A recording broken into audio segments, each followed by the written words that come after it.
ماں جبیز دختر ارشد علی. ٹھیک ہے جی.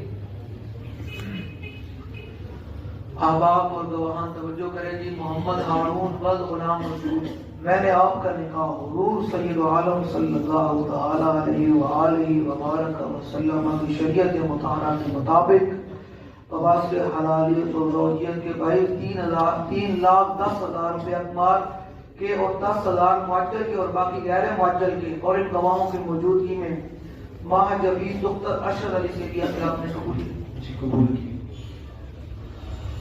محمد ہارون ود غلام رسول میں نے آپ کا نکاح حضور سید عالم صلی اللہ تعالی علیہ وآلہ وبارک وسلم کی شریعت مطہرہ کے مطابق حضور خاتم النبیین ہیں.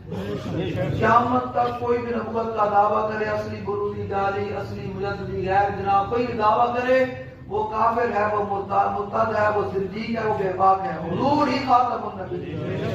جو ان کے بارے میں نرم کوشش رکھے ان منکرین ختم نبوت کے بارے میں وہ بھی کافر ہے. جو میری بات کو کہ بول رہے ہیں وہ بھی کافر ہے.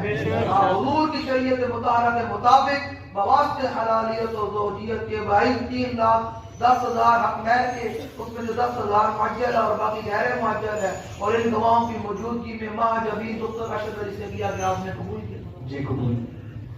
محمد ہارون ود غلام رسول میں نے آپ کا نکاح حضور سید عالم صلی اللہ تعالی علیہ وآلہ وبارک وسلم کی شریعت مطہرہ کے مطابق وہ شریعت جس کا دن میں دن اور رات میں دن ہے جس شریعت پر چل کر امت کی کامیابی ہے اس شریعت مطہرہ کے مطابق بواسطہ حلالیت و زوجیت کے باعث 3,10,000 حقمار کے 10,000 غیر معجل ہے اور باقی غیر معجل ہے اور ان گواہوں کی موجودگی میں ماہ جبیز دختر ارشد علی سے دیا